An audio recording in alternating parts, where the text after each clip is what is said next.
할렐루야. 우리 주님을 사랑하시면 아멘 하시겠습니다.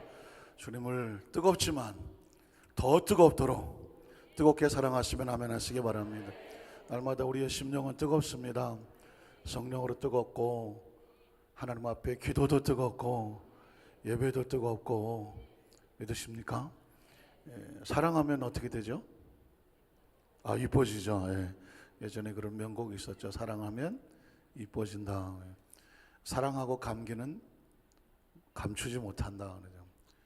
감기 걸리면 기침하잖아요. 그래서 아무리 안 나오려고 해도 기침이 나오기 때문에 사랑과 감기 또 사랑과 기침은 감출 수 없다. 사랑하는 사람은 못 감춥니다. 멀쩡하던 사람이 어느 날 연애를 시작하고 사랑을 하면 갑자기 사람이 달라지지 않습니까? 어떻게 달라지나요? 우리 성가대 연애 결혼하시면 거의 보면 기도로 무조건 만나더라면 거의 보면 거의 뭐 전날 밤 지내고 나서 신랑이더라 뭐 이러신 분들도 많이 믿습니다고 가신 분도 계시는데 연애한 얘기하 보면 별로 반응이 없으시더라고요. 연애하면 벌써 얼굴이 벌써 멀겋게 달라집니다. 늘 싱글싱글하고 그냥 뭔지 모르지만 행복해 보이고 하는 뭔가 사랑하는 사람이 생기면 그게 바깥으로 드러나기 때문에 사랑과 기침 또 감기는 감추지 못한다 그런 말이 있거든요. 은혜 받은 사람은 못 감춥니다. 은혜 받은 사람은 뭐 찬양하면 뭐 찬양이 벌써 뜨겁죠. 은혜 받은 사람은 벌써 성자에 나오면 그냥 물 만난 메기, 물 만난 고기처럼 막 신이 납니다. 그냥 이 도살장에 끌려온 어떤 그런 표정이 아니고 그냥 충만하게. 그래서 여러분은 뭐 아무리 감추려고 애를 써도 은혜 받은 사람은 못 감춘다. 한번 따라하시게. 은혜 받은 사람은 못 감춥니다. 우리 순복음교회 성도는 어디 갔다는 못 감춘다니까. 심령이 뜨거워져서 우리 안산교회 성도는 어디를 갔다는 오늘 밤에도 하나님께서 우리 큰 은혜로 채워주실 것을 믿습니다. 오늘 성가대 찬양하는 건 수십 년도 더 들은 찬양이죠. 우물가의 여인처럼. 그런데 여러분 오늘 찬양의 가사를 가만히 보니까 내 잔을 채워달라고 하는데 그러기 위해서는 잔을 어떻게 들어야 된다고요? 높이 들어야 된다고 그랬어요. 내 잔을 채워달라고 하면 그 잔을 높이 올려드리는 정성과 마음이 필요한 것입니다. 그 높이 올리는 것을 뭐라고 말하냐면 예배라고 말하는 것입니다. 여러분의 예배는 진정으로 하나님 앞에 이 잔을 체험받기 위하여 정성으로 높이 올리고 계십니까? 더 높이 하나님 앞에 그 심령이 올라가시기를 주님의 이름으로 축원합니다. 오늘 이런 찬양을 함께 불렀으면 곧 좋을 것 같아요. 주님의 사랑이 이곳에 가득하게 원합니다. 이 세상에 가장 행복한 건 서로 막 축복해 주는 거거든요. 얼마나 감사하고 이 찬양을 처음 부를 때 얼마나 신이 나든지 그렇구나. 하나님 날 축복해 주십시오라고 많이 기도할 때 우리는 이곳에 있는 모든 사람들이 치료받기 원합니다. 이곳에 있는 모든 사람이 축복받기 원합니다. 이곳에 모든 곳에 은총이 임하기를 원합니다. 이곳에 있는 모든 사람들이 성령의 은도 감동으로 충만한 은사가 임하기를 원합니다. 서로 축복해 주면 정말 가장 행복한 장소가 되겠죠. 서로 축복하는 마음으로 이 찬양을 같이 고백하겠습니다.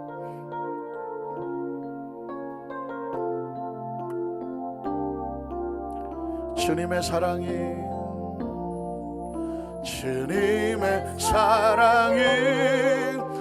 이곳에 가득하기를 기도합니다.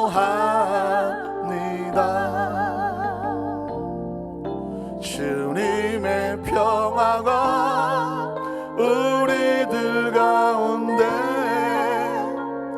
있기를 원합니다. 주님의 은총이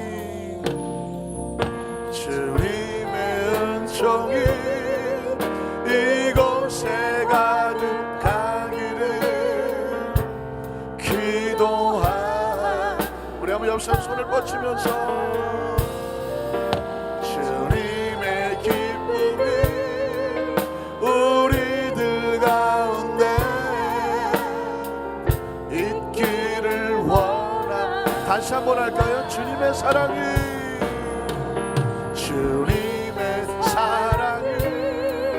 이곳에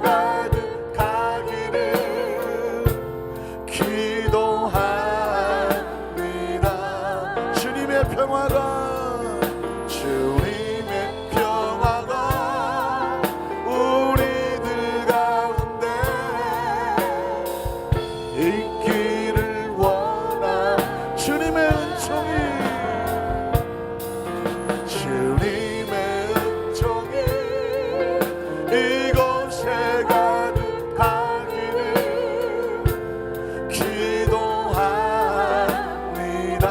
기도합니다면 주님의 기쁨이 우리들 가운데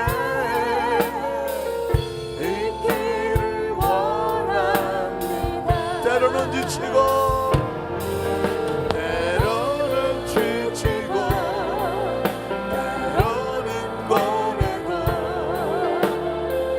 주만을 바라보면서 세상의 고통이 내게 닥쳐와도 주만을 사랑하리라. 주님의 축복이 이곳에 넘쳐나기를 원합니다.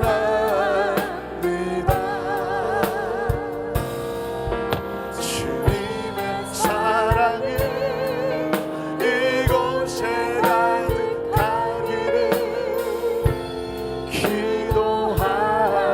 때로는 지치고 때로는 지치고 때로는 고뇌고 주만을 바라보면서 세상의 고통이 내게 닥쳐와도 주만을 사랑하리라. 주님의 축복이 이곳에 넘쳐나기를 원합니다.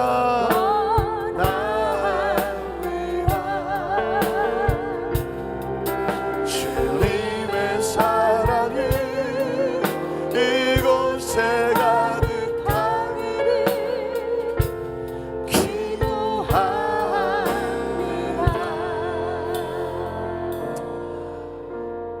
여러분 혹시 어떤 사람과 대화를 하는데 그 사람 얘기를 듣고 있는데 막 안경을 쓰고 있어도 눈물이 철철철철 막 흘러내리던 혹시 그런 체험을 갖고 계시겠죠? 어떤 사람과 대화를 하는데 그것이 하나님의 안에서의 믿음의 대화였는데 그 대화 가운데 성령님께서 강하게 막 주장하셔서 주체할 수 없는 눈물을 흘려보신 기억이 있느냐고 묻는 것입니다. 주일날 제가 말씀을 드리려고 하는데 주일날까지 못 기다릴 것 같아요. 이번에 조영기 목사님 네이버를 모시고 몇몇 제자교회 목사님들과 함께 일본 홋카이도에 수련회를 떠났습니다. 목사님, 총장님을 지근거리에 모시면서 정말 30년 동안 모셨던 기간보다 이번 3박 4일 동안에 많은 시간을 대화를 하면서 많은 것들을 또 충전받고 도전받고 돌아오게 됐는데 또 한 사람의 평신도를 그곳에서 만나게 됩니다. 자, 주일날 제가 좀 자세히 말씀드리겠지만 한 권사님인데 저녁 식사를 대접을 하면서 서두에 이런 말을 합니다. 목사님들, 이 북해도 홋카이도의 시베츠라고 하는 이 땅을 위해서 기도해 주십시오. 무슨 소린가? 이곳에도 교회가 있었습니다. 교회를 지키던 몇몇 사람들이 점점 나이 들어서 세상을 떠나기 시작합니다. 마지막 한 사람까지 세상을 떠나고 교회를 섬기던 목사님도 성도가 없고 그곳에 있을 수 없으니까 도시로 떠나버렸습니다. 시베츠에는 더 이상 교회가 존재하지 않게 됐습니다. 홋카이도는 대한민국보다 넓은 땅인데 거주하는 인구는 2만 명밖에 되지 않습니다. 그런데 시바츠라는 곳은 놀랍게도 교회가 없답니다. 그러면서 그 원사님이 말하기 시작합니다. 목사님들, 우린 기도하고 싶어도 기도할 수가 없습니다. 말씀을 듣고 싶어도 말씀을 들을 데가 없습니다. 예배를 하고 드리고 싶어도 예배 드릴 장소가 없습니다. 마음껏 찬양하고 싶은데 함께 찬양할 사람이 없습니다. 목사님들 이걸 하십니까? 예배 드리고 싶은데 예배 드릴 장소가 없어요. 말씀을 듣고 싶은데 말씀을 전하는 사람이 없습니다. 그 처절한 심정을 아시느냐고요. 그러면서 이렇게 말합니다. 말씀이 은혜가 되네 안 되네 한국교회 그런다면서요. 배부른 소리 아니냐고 하더라고요. 우리는 말씀 한마디 들을 곳이 없어서 삭막한 영적으로 하나님과 단절된 땅에 살아가는 한 메마른 한 크리스찬의 고독한 무료지짐을 아시느냐. 그러면서 막 고백을 하기 시작하는데 막 눈물이 절절절. 성령께서 너무 강하게 역사하시는 거예요. 저 목사님 앞에 계시고 총장님 계셔도 그냥 줄줄줄줄 눈물을 흘렸어요. 성령의 음성으로 들리더라고요. 한국교회 우리 교회를 향한 성도들의 향한 마치 성령의 음성 같더라고요. 피곤해서 봉사를 하네 못하네. 봉사할 교회가 없다니까요. 바빠서 기도를 하네 못하네. 기도하고 싶은데 함께 기도할 수 있는 장소가 없다는 것이. 예배가 기네 안 기네? 기네 안 기네가 아니라 들을 예배가 없다는 거예요. 깜짝 놀랐어요. 우리가 얼마나 배가 부른가. 3일만 금식을 해도 동치미 국물 한 곳에 철철하게 눈물을 흘리는, 없어봐야 그 이유를 아는, 우리는 얼마나 배가 불렀냐, 얼마나 영적으로 배불러 게을러 터져서 예배드리고 싶어도 예배드리지 못하는, 그 지역 전체에 교회 하나가 없어서 몸부림치며 고독하게 한 말 앞에 몸부림치는 한 영혼의 그 부르짖음을 들으면서 너무나 많은 회개를 했습니다. 사랑하는 성도 여러분, 어떠세요? 얼마나 절박하십니까? 기도하고 싶은데 같이 기도할 사람이 없어요. 어디 가서 말씀을 듣고 싶은데 말씀을 전하는 사람이 없어요. 예배를 드리고 싶은데 예배가 없어요. 헌금을 드리고 11조를 드리고 싶어도 받아주는 데가 없어요. 한 영혼을 전도해서 하나님 앞에 인도하고 싶은데 예배 재단이 없다는 거예요. 깜짝 놀랐습니다. 어떠십니까? 여기 일본에 와 계신 우리 또 성도님들도 계시는데, 오사카로 갔더니 그 힘들고 어려운 곳에서 지치고 피곤한 삶을 살아가면서도 예배 초소로 막 달려오는 몇몇 안 되는 성도들이 그들의 눈빛을 보면 진짜 목마른 사슴이 시냇물을 찾는 것처럼 살려고 미친 듯이 달려나오더라고요. 여러분은 이 교회, 이 성전에 어떤 심정으로 나오셨습니까? 더워서 오셨나요?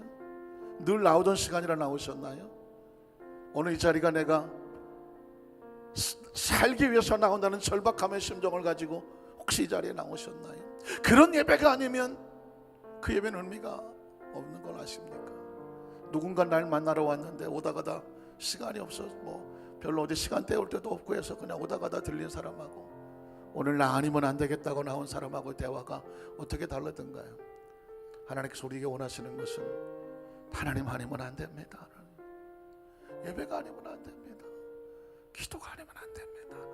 오늘 이 밤에 하나님이 예배가 아니면 안 되겠다고 한 절박한 심령을 가지고 나온 그 사람의 간구가 하나님 마음에 닿지 않겠습니까? 어떻습니까? 그런 심정을 가지고 우리 두 사람을 가시면 않겠습니까? 전 그것이 두려운 거예요. 늘 듣던 말씀인데 늘 드리는 예배인데 수십 년 해온 건데 오늘이라고 별다르겠어. 기대가 상실될까봐 두려운 거예요. 말씀이 너무 꽉 찼을까봐 두려운 거예요. 기도가 너무 꽉 찼을까봐 두려운 거예요. 찬송을 해도 감동이 없을까봐 두려운 거예요. 예물을 드려도 마음이 없을까봐 두려운 거라고요. 이 시간에 나와서도 이 시간이 얼마나 귀중한 것인가를, 그 감격과 감동을 잃었을까봐 두려운 거란 말입니다. 이건 사느냐 죽느냐 하나님과의 관계 아닌가요? 하나님의 말씀을 들을 때에 말씀이 머리에 스쳐져가는 것이 아니라 내 심정과 폐부를 찌르고 영혼을 감동을 시켜서 하나님 말씀 앞에 꼬꾸라지고 하나님 자백하고 회개하고 돌아서고 그 말씀 붙잡고 다시 세상 안에 돌아나갈 수 있는 하나님 생명을 부어 주시옵소서. 이 시간 하나님 주님의 이름을 불러도 늘 부르던 주님이 아니라 정말 오늘 밤이 마지막 부르는 것처럼 처절하고 절박한 부르짖음의 기도면 어떻겠습니까? 이 시간 우리 주여 삼창하고 간절히 한번 통성으로 기도합니다. 주여 주여 주여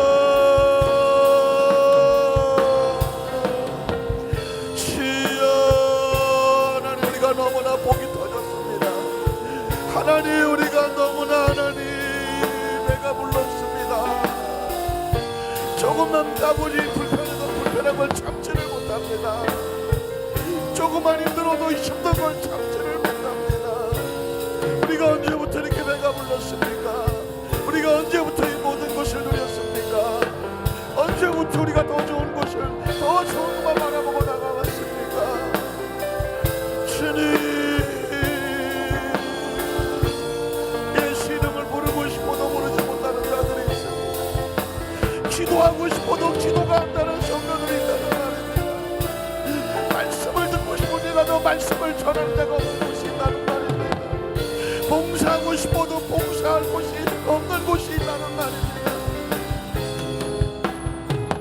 주일을 지키고 싶어도 주일에 예배드리는 곳이 없는 곳이 있더란 말입니다. 하나님 앞에 예물을 드리고 싶어도 예물을 받는 곳이 없는 곳도 있다는 말입니다. 하나님의 축복 기도를 받고 싶어도 축복의 기도가 사라진 곳이 있다는 말입니다. 하나님, 주여, 영적인 비만, 영적인 게으름, 영적인 나태함, 우리가 너무 게으릅니다. 하나님, 우리가 너무 교만합니다. 우리가 너무 오만합니다. 우리의 영성이 비춰지러 갑니다. 하루하루 살았던 우리가, 하루가 절박했던 우리가 오늘 아니면 내일이 무슨 일을 할지를 모르고 살았던 우리가 기도원 쌤의 바닥을 뒹굴러도 피곤한 줄 몰랐던 우리가 기도꾼에 가서 먹부림을 치며 불러도 그 시간에 기는 줄을 몰랐던 우리가 밤새도록 처리하면 아무리 새벽까지 버스를 기다리고 쉬를 떨어도 그 시간이 기는 줄 몰랐던 우리가 어쩌다가 이렇게 됐습니까? 어쩌다가 이렇게 게을러 터졌습니까? 어쩌다가 이렇게 오만하고 교만해졌습니까? 어쩌다가 피남을 비판하고 정죄하고 손가락질하고 사는 그런 존재가 되고 말았습니까? 세상들이 더 바빠서 교회 일은 뒷전으로 하는지 어쩌다가 이런 신세가 되고 말았습니까? 성령이 우리 안에서 탄식하며 신앙의 회복이 되기를 원하는 그 성령의 음성이 우리가 얼마나 민감합니까? 우리가 땅을 치며 회개하던 것이 언제입니까? 금식하고 철회하며 몸부림치면서 우리 영이 회복이 되도록 하나님 앞에서 이 땅바닥을 뒹굴면서 기도하던 그 신앙의 야성과 영성이 어디로 사라졌다는 말입니까?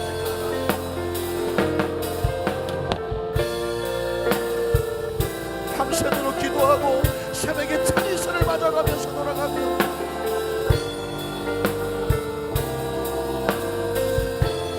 하나님의 말씀 앞에 모든 것을 하나님의 말씀을 읽어도 우리의 심령이 어떠하게 되십니까? 주여, 우리의 모든 마음을 깨우쳐 주시옵소서.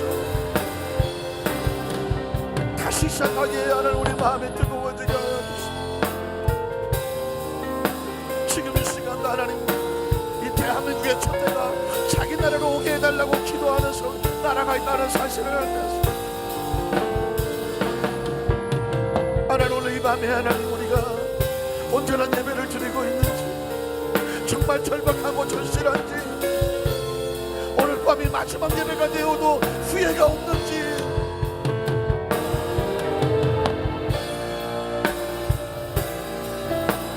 거룩한 야성을, 신앙의 야성이 되게 되어져가 마귀의 조롱거리가 되지 아니하며 하나님의 말씀과 이 능력을 가지고 우리의 재단이 얼마나 소중하며 귀하며 우리 맡겨진 사명과 직분이 얼마나 소중하며 귀하며 지금 살아 숨을 쉬는 이 마지막 호흡이 이 순간에 호흡 하나가 얼마나 소중한가. 다시 우리에게 사명을 맡기고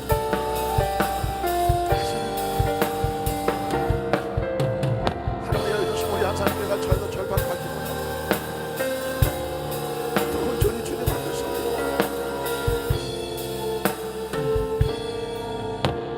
지치고 때로는 지치고 때로는 고뇌고 주만을 바라보면서 세상의 고통이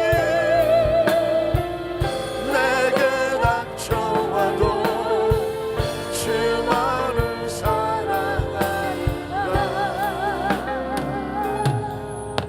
주님의 축복이 이곳에 넘쳐나기를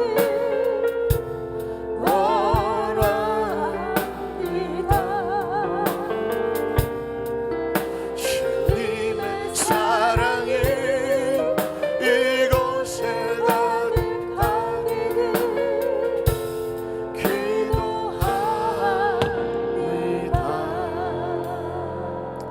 전능하신 하나님 아버지, 우리 여도수만산 교회 성도들은 저 광야에서 약대터를 입고 석청을 마고 가며 그 거룩한 야성을 가지고 회개하라 천국이 다가왔다, 예수의 복음을 앞서서 전하던 세례 요한과 같이 하나님, 우리의 영적인 야성이 더 하나님 뜨겁고 더 뜨겁고 더 힘있고 더 하나님 투박하고 더 원색적이며 더 복음으로 무장을 해서 세상의 어떤 것들과 타협하지 아니하고 하나님 세상에 길들여지지 아니하고 세상에 길들여지지 아니하고 더 좋고 편한 것을 찾아서 그곳에 가서 서서히 시들어가는 존재가 아니라 하나님 그 풍산이 솟구치고 높은 꼭대기에서 독야 청창한 한 구리의 소나무처럼 우리의 신앙의 양성과 야성이 세상 어떤 것들을 꺾어놓지 못하는 하나님 복음의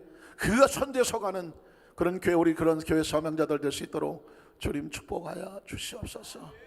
세상 어떤 위기 앞에서도 하나님 서리발처럼 눈빛을 곧게 하고 귀를 쫑긋 세우고 말씀을 마음판에 새기며 초대교회 성도들은 주님이 곧 오실 거라는 사명을 가지고 지하 땅굴을 헤매면서도 세상과 타협하지 아니하며 복음을 굳건히 지켜나갔던 거룩한 영성과 야성의 소유자들이었던 것처럼 우리 한산교회 성도들에게도 하나님 다시 우리 마음속에 다시 시작하는 마음으로 거룩한 영성과 야성과 하나님의 성령으로 이 시간 무장시켜 주시옵소서.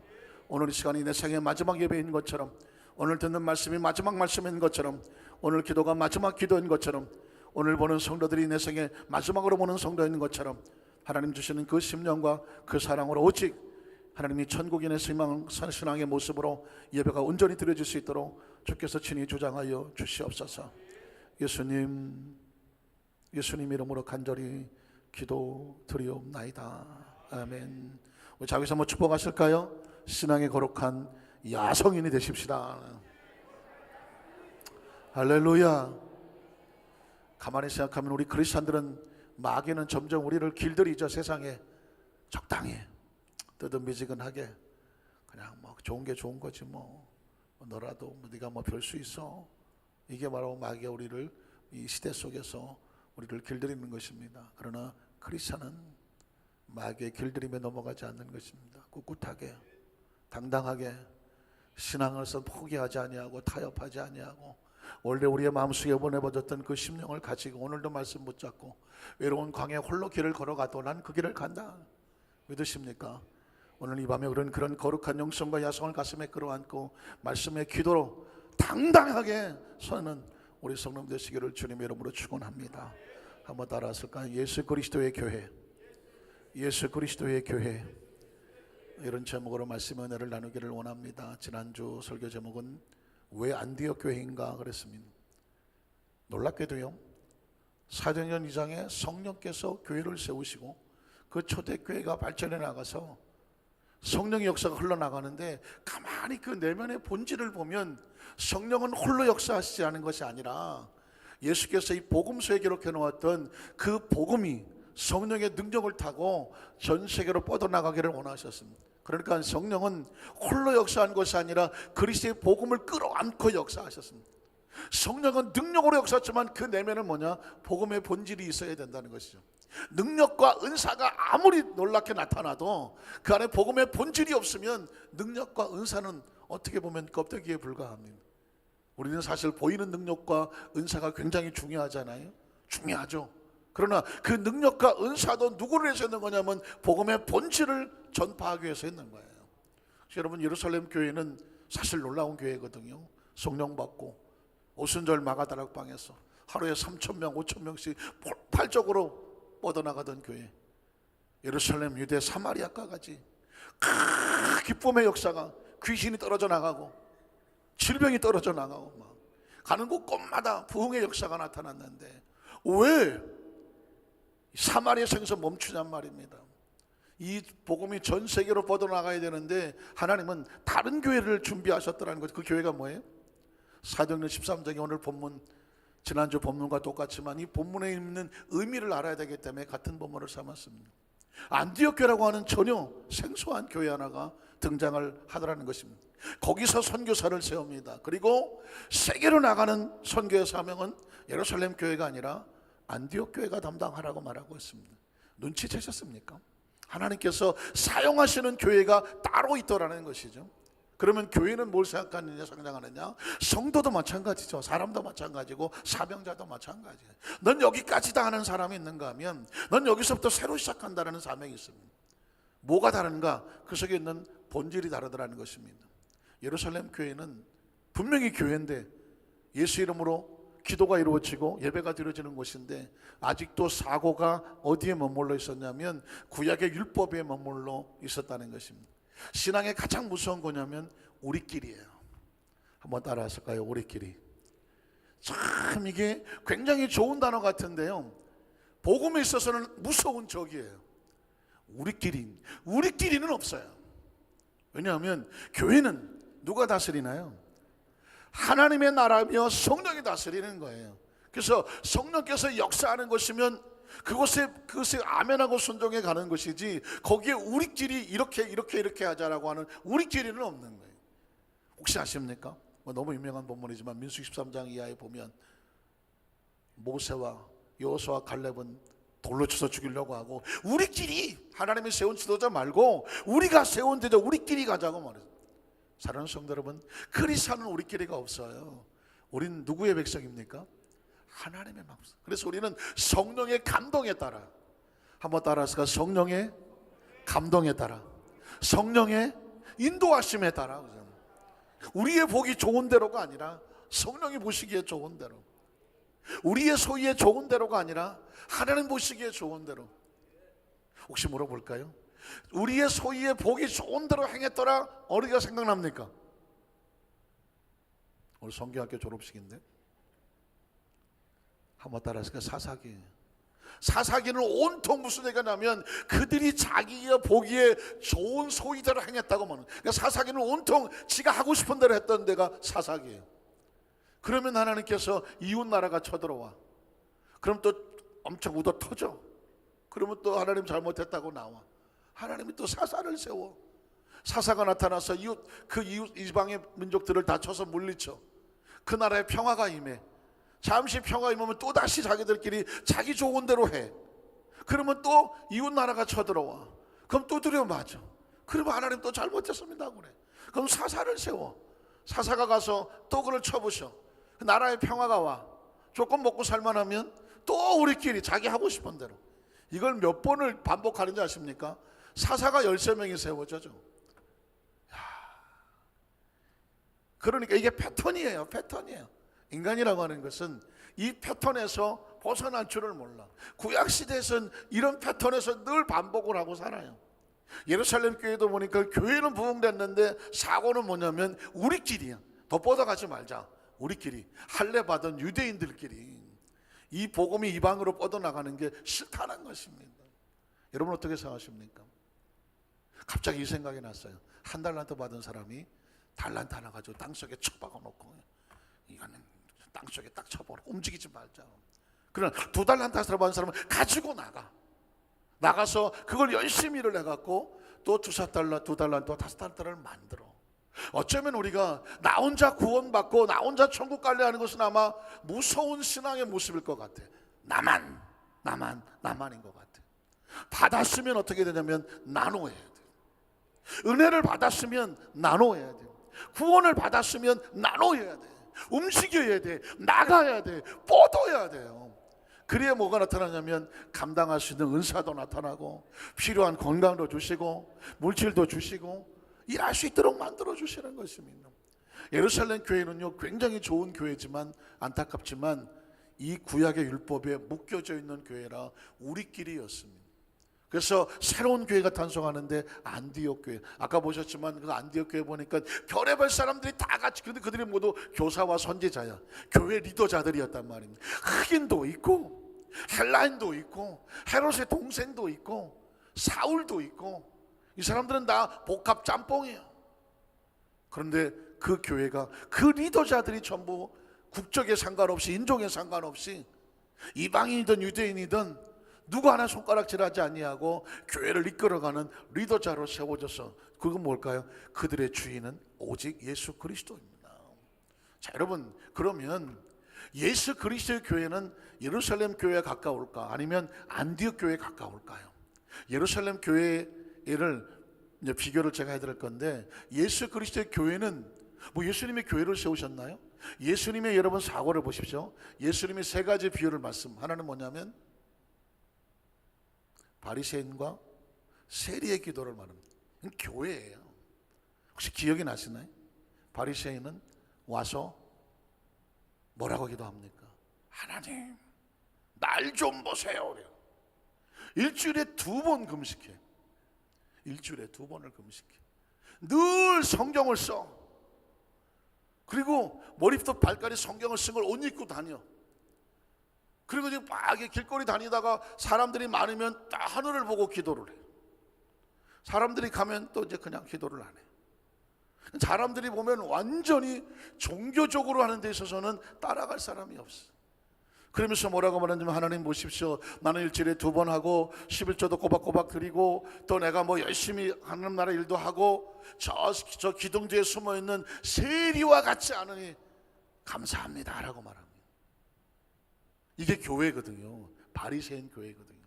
그런데 세리는 뭐라고 말하냐면, 그 사람은 동족들에게 세금 뜯어가면서 먹고 사는 행위적으로는 죄인이에요. 그리고 그가 의롭지 않아. 근데 이 사람이 성전 뒤에 가서 하나님, 나를 불쌍히 여겨주세요. 내가 피치 못해서 이 세리의 이 짓을 하고 살지만 난 언젠간 이 지역을 떠날 것입니다. 떠나고 온전히 그 말씀대로 살아가는 그 삶을 살아갈 겁니다. 그러나 지금은 내가 죄인이고 부족하지만 난 하나님의 은혜를 구합니다. 날 불쌍히 여겨주십시오 라고 나옵니다. 그때 예수님께서 뭐라고 말합니다. 누가 의인이라고 말하죠. 자기 스스로 교만하게 의인이라고 말하는 척하면서 스스로 드러내는 저 바리새인은 의인이 아니라고. 그러면서 저 기둥 뒤에서 가슴을 치면서 회개하며 의인, 나를 불쌍히 달라고 하는 그 사람, 나는 그를 의인이라고 생각한다고 말합니다. 놀라운 일이죠. 교회는 이 바리새인적인 교회가 있고 이런 은혜의 교회가 있는 것입니다. 그런데 여러분, 예수님께서는 이것만 가지고 얘기하지 않았거든요. 기억하시나요? 탕자의 비유를 보시면 역시 똑같이 나오죠. 탕자는 마치 세리와 같죠. 잘못했죠. 행위가 부족하죠. 근데 아버지 앞에서 뭐라고 말합니까? 아버지, 난 죄인입니다. 난 죄인이에요. 나는 종으로 써도 그냥 그거라도 감당합니다라고 자기가 죄인임을 고백하면서 은혜를 구합니다. 형은 말하죠. 뭐라고 말합니까? 아버지, 내가 아버지 말 한 번도 어긴 적이 없다고 말해요. 사실 자기가 의인이라고 말하는 것 같죠. 그런데 왜 난 안 줍니까? 라고 말하죠. 그리고 저 창교와 같이 아버지 재산을 다 잃어버린 나쁜 놈의 새끼라고 말하죠. 여러분, 세리와 바리새인과 탕자의 형과 동생의 모습은 똑같습니다. 그런데 하나님의 관심은 어디 있냐면 세리에게 있으며 큰아들이 아닌 작은 애들에게 있다는 말입니다. 조금 더 제가 비유를 말씀드리면, 예수님이 십자가를 지시려고 마지막 그 시몬에 집어서 마지막 성만찬과 같이 있을 때에 12제자들은 모여서 뭐 하는지 아십니까? 야, 예수님께서 로마를 정복하면 우리 중에서 누가 큰 자리를 할까? 누가 수상에 올라가고 누가 뭐 내무장하고 뭐 할까? 이거 가지고 싸웠습니다. 그러나 옥합을 깬 한 여인은 그 옥합을 깨서 향유를 가져와서 예수의 머리와 발을 향유를 닦였습니다. 그들이 뭐라고 말인지 아십니까? 제자들 중에서 그 여인을 향해서 이 사람아, 그 비싼 걸 갖다가 그래 버리면 어떡해? 라고 비난하고 정죄했습니다. 예수님 뭐라고 말했습니까? 내버려 둬라, 그가 내게 좋은 일을 했다고 말했습니다. 예수님은 제자들의 편이 아니었습니다. 남을 비난하고 비방하고 정죄하며 손가락질하는 그 제자들 편이 아니었단 말입니다.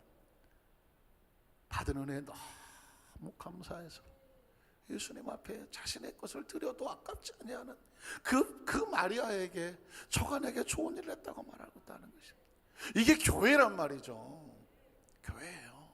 자, 여러분, 제가 이름은 되지 않겠지만 어느 교회 목사님이 대화하다가 깜짝 놀랐습니다. 철회 예배를 7시 반에 시작한대요. 11시에 끝난답니다. 찬송을 1시간 한답니다. 그리고 30분 설교하고 2시간을 기도한답니다. 우리 교회는 아무도 아멘 안 하죠. 이런 끔찍한 데가 있나. 그래서 그 시간 궁금해서 참을 수가 없어요. 그럼 2시간 기도할 때 혹시 찬양을 틀어놓고 기도하시나요? 아니죠. 라이브입니다. 라이브? 찬양팀이 2시간을 연주를 한다. 두 팀이, 찬양팀이 있어서 1시간씩 교대로 한다는 거죠. 여러분, 여기 키보드 있고 드럼 있고 기타 있는데 우리 젊은 친구들한테 1시간을 찬양을 연주를 해보라고 그러십시오. 얼굴 표정 보십시오. 거의 죽상입니다. 지금 이거 1시간 해보십시오. 할 수 있을 것 같아요? 이야, 지금 고개를 이렇게 흔들었기 때문에 한번 하도록 하겠습니다. 1시간, 드럼 1시간, 기타 계속 이건 논스톱이에요. 1시간 가능할까요? 서로 하려고 한답니다. 드럼이 줄을 서 있고 키보드가 줄을 서 있고 자기 차례 오기를 기다린답니다. 2시간을, 작년까지 1시간이었답니다. 올해 들어서 2시간으로 늘렸답니다. 내가 그랬죠. 저건 도 아니면 뭐다. 그런데 저건 가만히 보니까 저건 도가 아니라 뭐다. 깜짝 놀랐습니다. 부러웠습니다. 그런데 여러분, 그렇게 하는 이유도 있겠죠. 왜 그렇게 할까요? 목적이 있어야 되겠죠. 2시간이 중요한 게 아니에요. 여러분, 말씀드릴게요. 신앙의 마지막 최종 목적은 뭔지 아십니까? 뭘 어떻게 하든지 최종 목적은 복음의 본질로 가는 것입니다. 2시간을 기도하고 나서, 아니 3시간 4시간을 기도해도 나가서 뭐가 있어요? 여기에 바리새인적인 신앙이 아니라 세례와 같고 탕자와 같고 마리아와 같은 은혜와 사랑과 용서가 가슴에 차고 나가야 그 2시간 3시간이 의미가 있는 것이야. 야, 너 그렇게 할 수 있어? 나 오늘 1시간 드럼 쳤어. 할 수 있어? 안 되지. 까불지 마 임마. 자기 1시간을 친 게 자랑이 된다면, 나 1시간 키보드 쳤어. 할 수 있어? 아이고, 해봐. 얼마나 힘든지 몰라. 이게 자랑이 된다면, 나 오늘 2시간 기도하고 나갔어. 나 기도하는 사람이야. 당신 기도해? 나 배우지도 마. 만에 그런다면, 그럴 리 없겠지만, 그렇다고 한다면 2시간은 의미가 없어요. 신앙의 마지막 최종 단계는 뭔지 아십니까? 그리스도 안에서 은혜에 감사해서 사랑과 용서가 은총이 그냥 줄줄줄 흘러나가야 신앙의 마지막 단계가 그거예요. 금식을 오래 하십니까? 그 마지막 단계는 그래서 그 은혜의 사랑과 용서가 줄줄줄 흘러야 돼요. 말씀을 수천독을 하셨습니까? 그래서 그 사랑과 용서가 세리처럼, 주여 내가 죄인이야, 난 죄인이야, 은혜에 감사해서 하나님 어떻게 감사해서, 이게 나와야 수천독의 의미가 있어. 수천 명을 전도하셨나요? 그래서 전도왕 막 간증하러 다니시나요? 오케이. 그래서 어쨌다는 거예요? 내가 너무 감사해서. 신앙생활 60년째 하고 있어. 우리 집안이 4대째 크리스찬이야. 어쨌다는 거예요. 그래서 난 내 안에서 사랑과 용서가, 은혜가, 그 은혜가 막 차고 넘쳐나. 이게 의미가 있는 거예요. 여러분에게 신앙의 마지막 최종 완성은 뭔지 아십니까? 여러분이 신앙생활 열심히 하고요, 믿음생활 열심히 해서 마지막 단계는 어디가 있느냐면, 내 안에서 난 죄인이구나. 그래서 사랑과 용서가, 은혜가 막 흘러나와서 그저 그 모든 사람들이 다 긍휼히 여겨지고, 불쌍히 여겨지고, 소중히 여겨지고, 부드럽고 따뜻하면 신앙의 경지에 올라가 있는 거예요. 우리의 최종 목적은 그거 하자고 있는 거예요. 내가 쌓아놓은 신앙의 경지가 높아서 바리새인과 서기관들처럼 자신의 의를 드러내며 그것 때문에 내가 너무 잘나서 다른 사람이 손가락질을 당하게 된다. 그게 막 저거 아유 저런 거 안 봤으면 좋겠어. 저거 아주 아유 저거 아주 지질이 저거 뭐 봉사도 안 하고 말이야. 아유 저거 주일날도 뭐 빼먹고 저거 어떻게 복장을 저렇게 입고 와갖고 머리도 안 깎고 오고 아유 저거 그게 막 보여갖고 사람의 판단이 되고 정죄가 돼갖고 막 내 입에서 그게 줄줄 타고 나온다면 죄송하지만 아직도 모릅니다. 예수님께서 원하시는 것은 세리 같은 사람을 찾는 거예요. 마리아 같은 사람을 찾는 거예요. 12제자 다 필요 없어요. 저 잘났다고 하는 건 예수님 관심이 없어요. 오히려 한 무명의 한 옥합갈 여인에게 예수님은 저가 내게 좋은 일을 했다고 말한 것입니다. 사랑하는 성도 여러분, 오늘 이 말씀은요, 제목 자체가 예수 그리스도의 교회야. 예수 그리스도, 이 세상에 어떤 교회가 예수 그리스도의 교회 이상이 될 수 있겠습니까? 교회는 예수 그리스도의 교회이어야 돼. 예수 그리스도의 교회이어야 돼. 예수 그리스도의 교회는 뭐냐? 바리새인의 교회가 아니에요. 세리의 교회예요. 큰아들의 교회가 아니에요. 탕자가 돌아오는 교회예요. 돌아와도 안아주는 교회예요. 돌아와도 끌어안아주는 교회예요. 12제자같이 우리는 주님을 3년 반 따라다녔으며 그것 때문에 우리는 큰 자리 한 자리 하겠다고 하는 그런 교회가 아니에요. 받은 은혜가 너무 커서 옥합을 깨서라도 내가 그 주님 앞에 내가 어떻게 헌신했으면 좋겠냐고 하는 그 이름 모를 한 여인 마리아라고 추정되는 그 사람들이, 그게 예수 그리스도의 교회란 말입니다. 오늘 이 말씀은 여러분의 운명을 바꿔놓을 말씀이에요. 신앙생활을 수십 년을 하고 하나님 앞에 섰을 때 천국은 어떻게 가느냐? 믿음으로 가죠.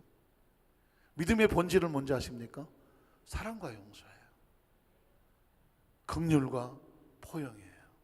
부드럽고 따뜻한 거예요. 예수를 믿었는데 그 신앙의 열매가 어떻게 되길 주님께서 원하실까요? 끊임없이 긍휼하고 불쌍히 여김이에요. 자, 오늘 제가 한번 가볼게요.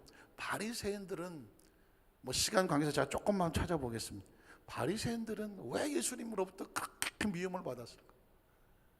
바리새인은요, 예수님께서 온유하고 따뜻하신 분이지만 바리새인만 보면 쌍욕이 나갔어요.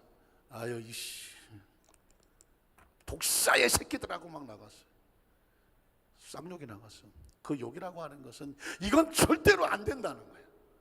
너희 같은 신앙인을 내가 너를 위해서 이게 교회가 아니라는 거예요.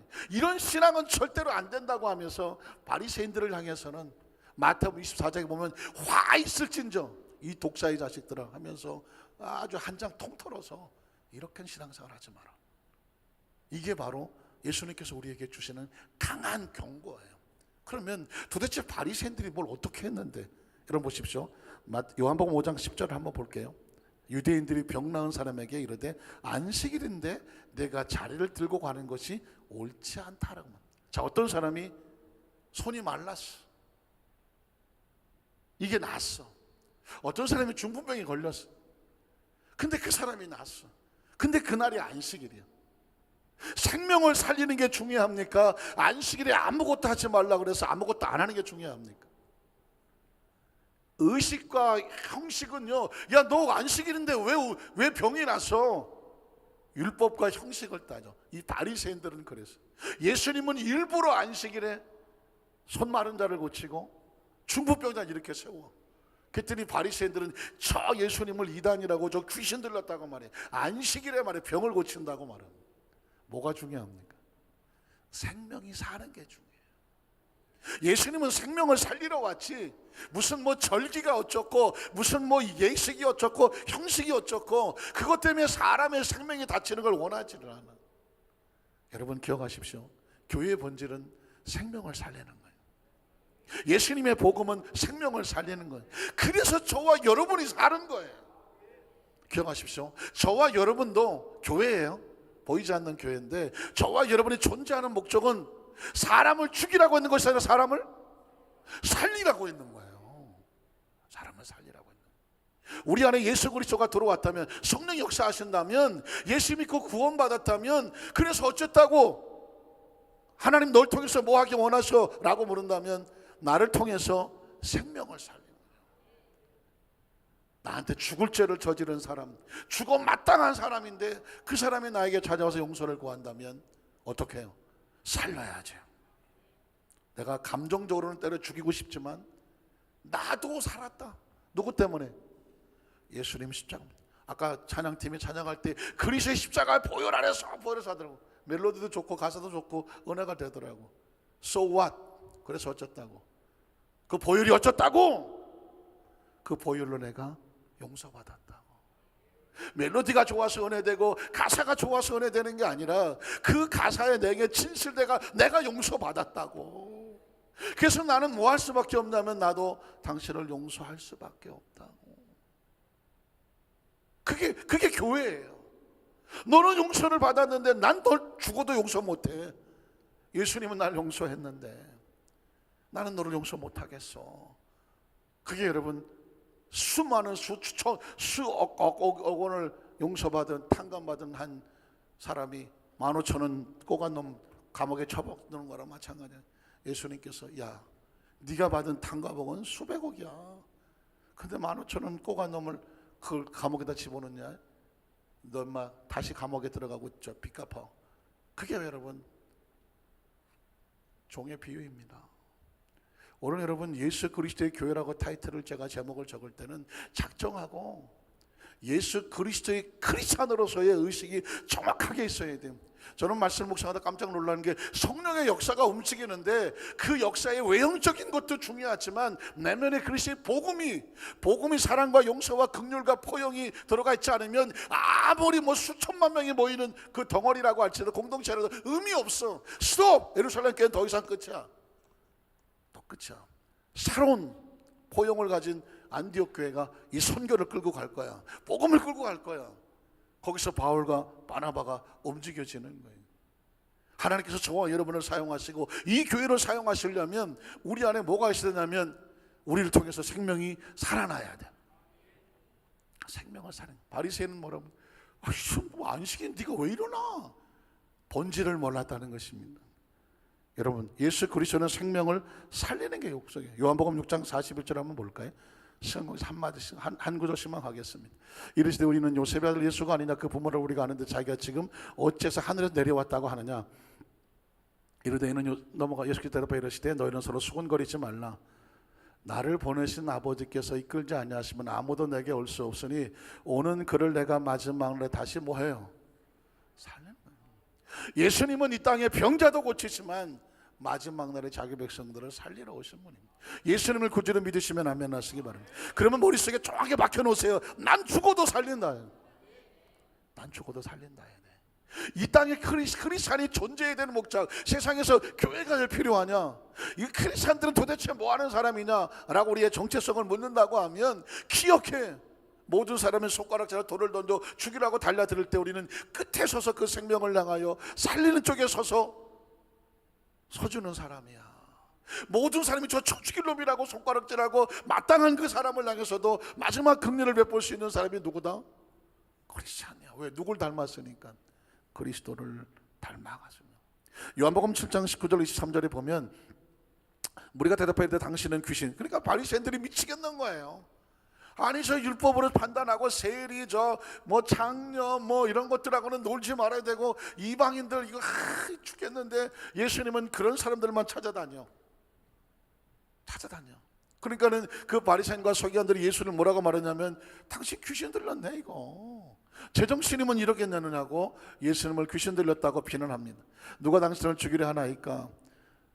예수께서 대답하여 이르시되 내가 한 가지 일을 행하매 너희가 다 이로 말미암아 이상히 여기는도다. 모세가 너에게 할례를 행했으니 그러나 할례는 모세에서 난 것이 아니요 조상들에서 난 것이라. 그러면 너희가 안식일에도 사람에게 할례를 행하느니라. 자, 모세 율법을 범하지 아니하려고 사람이 안식일에도 할례를 받는 일이 있거든.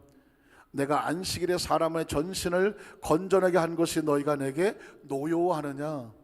예수님은 안식일에도 사람의 전신을 거는. 그래서 율법의 완성은 뭐냐? 사랑과 용서와 생명이에요. 믿으십니까? 제가 그 전에 저희 집사람한테 정말 아주 가슴 아픈 일을 한 번 한 적이 있어요. 신학생이니까, 전도사 때인데 한 번 이제 사역을 마치고 저 집에 들어왔는데 저희 사람이 누워 있는데 너무 아파서 꼼짝도 못했어. 아무도 없어. 근데 내가 뭐라고 하냐? 교회는 갔어? 교회는 갔어? 그랬어. 못 갔죠. 아파서 사람이 쓰러져서 이게 의식도 별로 없는 사람한테 내가 제일 먼저 한 얘기는 교회는 갔냐고 물어. 주일은 성수했어? 그랬더니 뭐 의식도 없는데 못 갔다고 그래. 사모가 돼갖고 주일을 빼. 그때는 정말 우리 사람 아주 모질게 뭐라고 그랬어. 내가 옳은 줄 알았지. 맞잖아요. 사모가 돼서 주일날 빠지면 되겠어요? 돼요, 안 돼요? 고개 바짝바짝 흔드시네. 우리 편이 맞네. 그래서 제가 막 뭐라 그랬지만 그때 막 울더라. 왜 울어? 왜 울어? 주일날 사모가 돼갖고 아주 오래전 얘기야. 근데 가만히 생각해 보니까 아니 뭐 교회를 힘이 있어야 가지. 완전히 사람이 쓰러져 엎어져 있는데 아프진 않냐? 어디가 아픈 거냐? 뭘 먹었느냐? 사람부터 살리고 봐야 되는데 내가 거기서 나는 목사고 당신은 사모인데 아무리 아파도 교회 가다가 죽어야지. 그렇게 누워있으면 되냐? 여러분 보세요. 뭐가 우선인가요? 생명을 살리는 게 우선이지. 얼마나 아팠으면 사모가 돼갖고 교회를 못 왔겠어. 아파 쓰러져 있는데. 근데 왜 내 눈에는 그걸 정죄를 했을까? 거기다 대고 막 뭐라고 그랬을까? 세월이 지나고 나니까 내가 그때 얼마나 아팠을까? 얼마나 가슴 아팠을까? 막 펑펑 울더라고. 그만 울었지. 그만 울어. 그만. 뭘 잘했다고. 생각해보니까 바리새인이 따로 없는 거예요. 나만 잘난 거야. 나만 잘난 거. 교회 갔다 온 나만 잘난 거야. 아파서 쓰러져 있는 한모를 따뜻하게 손 한 번 못 잡아줬어. 세월이 지나서 가만히 보니까 바리새인은요, 나는 의롭고 당신은 왜 그 모양이라고 판단하기 시작을 하니까 갑자기 어느 상황이 바뀌어지는. 세월이 지나면서 내가 무조건 잘못했다고 한번 빌은 적이 있어요. 잘못한 건 무조건 잘못한 거야. 사랑하는 성도 여러분, 주일 성수는 당연한 거예요.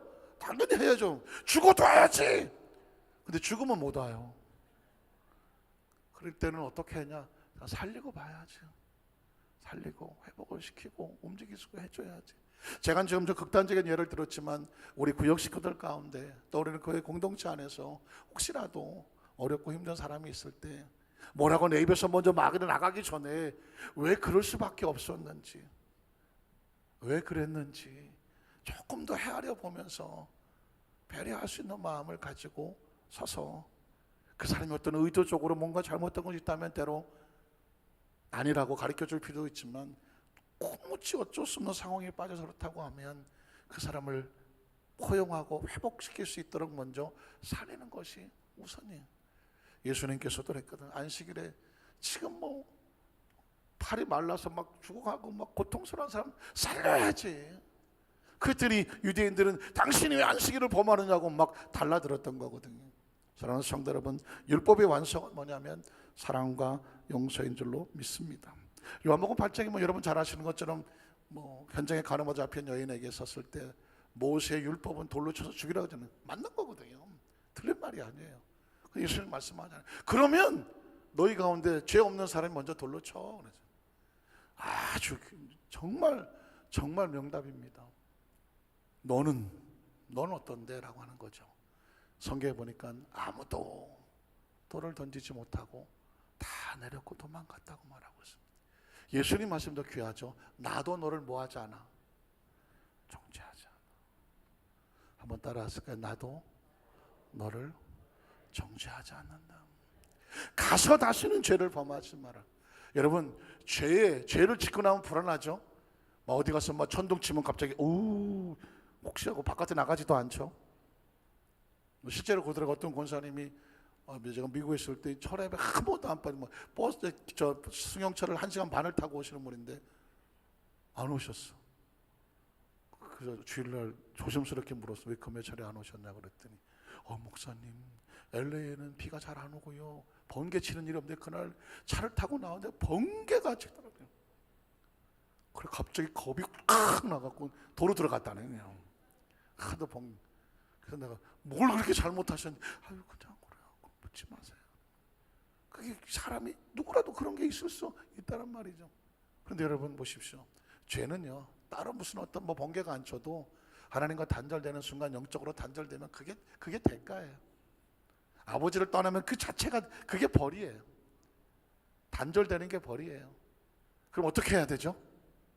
돌아오는 게 회복이에요. 돌아오는 게 회복입니다. 여러분 자 그러면 이 말씀을 정리해야 될 시간인데 예수님이 세우신 교회의 사역은 아까 말씀 제가 그냥 설명해 볼게요. 왜 예수님께서 산에서 내려오신 다음에 병을 고칠 때 제일 먼저 나온 게 문득병자일까요? 율법은 문득병자 안 받습니다. 예수님은 문득병자를 받습니다. 손도 올려줍니다. 나가 너를 고치기 원한다라고 말합니다. 그리고 백부장이 나옵니다. 이방인이죠. 율법은 이방인하고는 같이 안 받아줍니다. 예수님은 내가 가서 고쳐줄게 하십니다. 이게 예수 그리스도의 교회예요. 예수 그리스도의 교회는 어떤 병이든지 문득병도 용서합니다. 이방인도 용서합니다.